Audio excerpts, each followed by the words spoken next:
Hello everyone, আসসালামু আলাইকুম। এই তো প্রতিদিনের মতন চলে আসলাম আরও একটি নতুন ভিডিও নিয়ে। এই যে এখানে সকালে আমার শাশুড়ি দুইটা ক্রিমওয়ালা রুটি এনেছিল। এই তো সকালে চা দিয়ে আমরা সবাই মিলে রুটি খেয়ে নিলাম। আর এদিকে লেসপি তালা এসেছিল নিচে, তারপর আমি আর আমার ননদ আমরা দুইজনে মিলে কিছু কেনাকাটা করেছি, হালকা পাতলা, বেশি কিছু কিনি নাই কেন। এই তো এখন বাসায় চলে এসেছি। এখানে দুটো লিপস্টিক ছিল, একজোড়া চুড়ি ছিল, আর কিছু তুলি, আর একটা রাউন্ড ব্যান্ড, আর ছোট ছোট কিছু ক্লিপ ছিল। আর এই তো এখানে আমার শ্বশুর বাজার পাঠিয়েছে, এটা বড় একটা কোরাল মাছ, আর গরুর একটা জিব্বা পাঠিয়েছিল,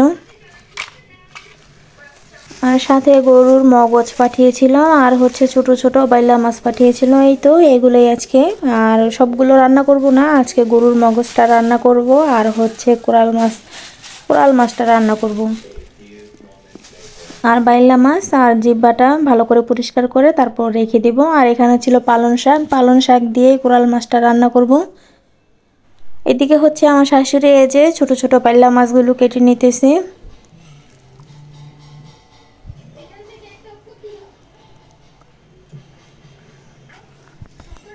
আর আমি এদিকে যে মগজটা ভালো করে পরিষ্কার করে তারপরে যে এখনই রান্না করে নিব। এই যে এখানে ভালো করে আমি পরিষ্কার করে নিয়েছি, আর কড়াইতে পেঁয়াজ মরিচ দিয়েছি, ভালো করে ভাজা ভাজা হলে তারপর সব কিছু মশলা ভালো করে দিয়ে কষিয়ে নেব।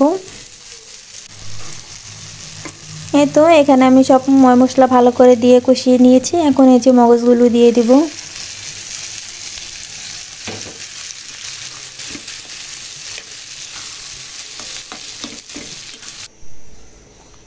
আর এই তো এখানে হয়ে গেছে মগজ রান্না। আর এদিকে আমি আর আমার শাশুড়ি আমরা দুইজনে মিলে জিব্বাটা পরিষ্কার করে নিতেছি, গরম পানি দিয়ে ভালো করে পরিষ্কার করে নিতে হবে। এই তো আমি জিব্বাটা রেখে তারপর চলে আসলাম আবার রান্না করে, কারণ আর কিছুক্ষণ পরে তো আবার গ্যাস চলে যাবে, এজন্য আমার শাশুড়ি জিব্বা পরিষ্কার করতেছে আর আমি এদিকে রান্নাটা করে নিতেছি। কোরাল মাছটা ভালো করে ধুয়ে তারপরে যে এখন ভেজে নিতেছি, এরপরে যে পালং শাক দিয়ে রান্না করব।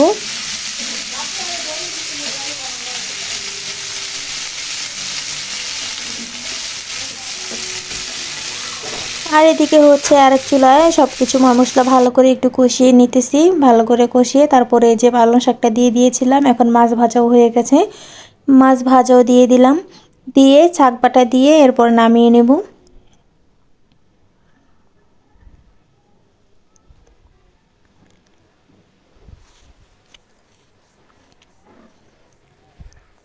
আর এই তো এদিকে যে গোসল করে দিতেছে ওর দাদি, আমার ছোট মেয়েকে এখন গোসল করে দিতেছে।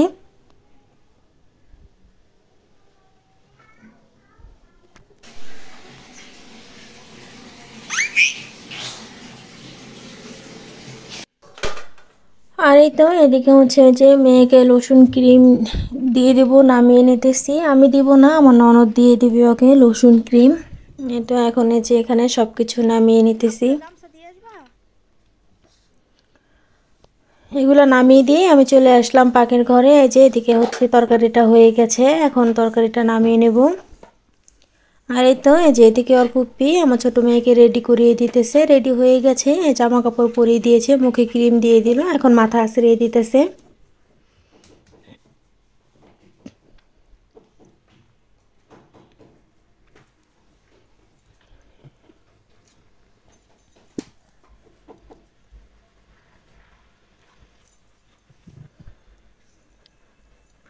আর এই তো এদিকে দুপুরে যে চলে আসলো ভাত খাওয়ার জন্য দোকান থেকে মারিয়ামের বাবা।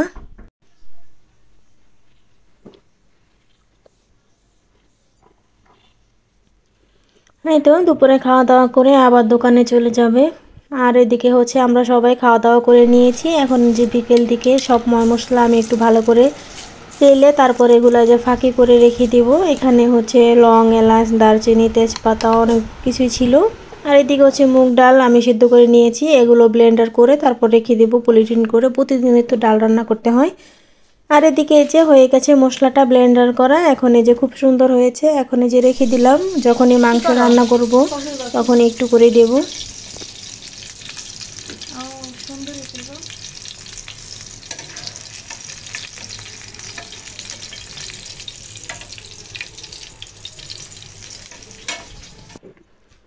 আর এদিকে হচ্ছে আমার ননদ যে পিস পিস করে আলু কেটে নিয়েছে, আলুর চিপস বানাবে।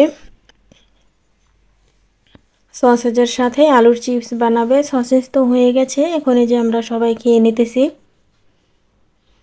আর এই মেয়োনিজটাও নিজেই বানিয়েছিল, মেয়োনিজটাও খুব মজা ছিল।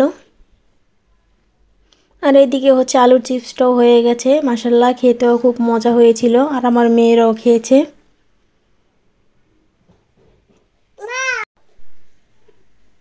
আর এই তো এই যে আমার ছোট মেয়ে, মাশাল্লাহ ও তো খুবই পছন্দ করেছে।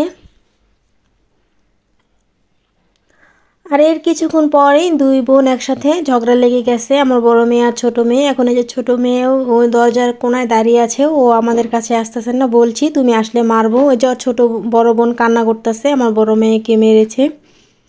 আর এদিকে হচ্ছে এই যে আমার হাজব্যান্ড আমার ননদ জলপাইয়ের আচার দিয়েছিল, খুবই মজা হয়েছিল এই আচারটা। এখন সেই আচারটাই খেয়ে নিতেছে। আর এই যে দুই বোনের ঝগড়া অবসান ঘটিয়ে এখন এই যে মিল হয়ে গেছে, মাশাল্লাহ মাশাল্লাহ। এই তো আজকের ব্লগটা যদি ভালো লেগে থাকে অবশ্যই লাইক করে দিয়েন। আল্লাহ হাফেজ।